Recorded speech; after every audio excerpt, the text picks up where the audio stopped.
What's up guys, it's Shannon from SB88. I just done a little bit of work on an Alfa Giulietta and want to run it through with you so you can book me in the future if you need it, or help yourself get out of trouble. Gonna be part of it? Oh, I'll get that going. Yeah, so I came out today because this car went into the garage and we turned the engine off. It went into the garage to get the radiator fans working. The radiator fan's working, and I think it came out the garage with a new radiator, a new air condenser, a new radiator fan, and still not working. It wasn't, no. Yeah, you want to tell him? Yeah.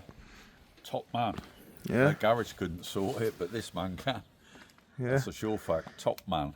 Yeah, so what I done, well, I was surprised when I heard that he changed the AC condenser, radiator fan and everything like that. And I went through the car and found that basically the first problem that took me a while to fix was there's two connections down here and they're pretty much exactly the same, right? So the connection for the radiator fan and the connection for the fan resistor are exactly the same. So I found it the wrong way around. So after testing and I've got around that, this is the relay for the high-speed cooling fan, and this is the relay for the low-speed cooling fan. So when you activate this relay, it sends power up this brown wire, and then it'll go directly to earth. The earth point for the fan is just down there, and I took it apart and cleaned that as well.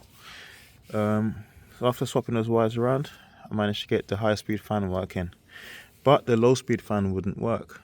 And when you take this cover off and you activate the low speed relay, it puts power up this white wire, which then goes to this connector here, and that white wire then puts its feed through that resistor, and then that lowers the speed of the fan.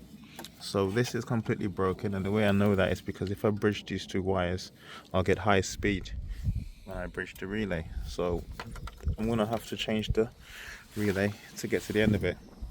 The next issue that I found on the car was that the interior fan wasn't working, and this is the relay for the interior fan. So it wasn't being activated when the ignition was switched on. So if I squeeze this together, the interior fan would work. This is the correct relay for the interior fan here. Just putting that back.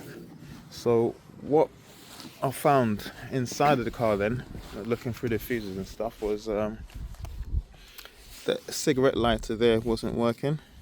So this little Bluetooth module that he's got connected to the radio wasn't working.